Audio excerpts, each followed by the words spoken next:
update for today. Grabe lakas ng hangin sa labas.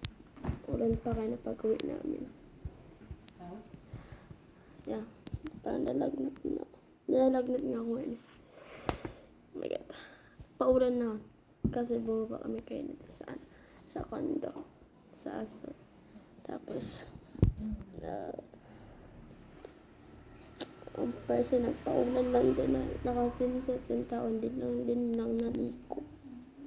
Paulan lang din. Nandito na ako sa Penlati BP ngayon. Waiting na lang ng angkas. Uwi na ako sa Cavite. Sabi, bola. Hindi nakunaya yung tao. Pero nag-enjoy naman din kayo. Isa lang. Yung pagod. Pero nag-enjoy naman talaga sa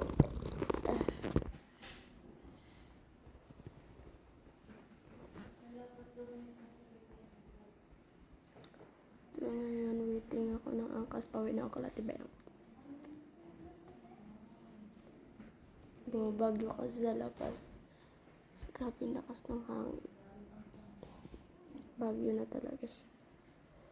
Wala naman hindi kami makakauwi agad-agad. Kasi nga, na-stop pa kami dun kasi nga hanggang 5 pa kasi yung out dun sa condo. Bandi kami tatlo. Kala ko hindi ko makakauwi o bukas pa kami makakauwi. Hindi pa. Mas, yung nandito na kami sa Cavite. Okay na yung panahon. Okay na siya. No. Kaya uwi na update alito sa blank.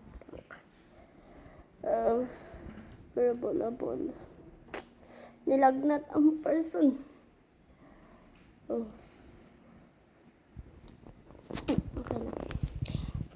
Kasama sa Lagawan kasi tayo.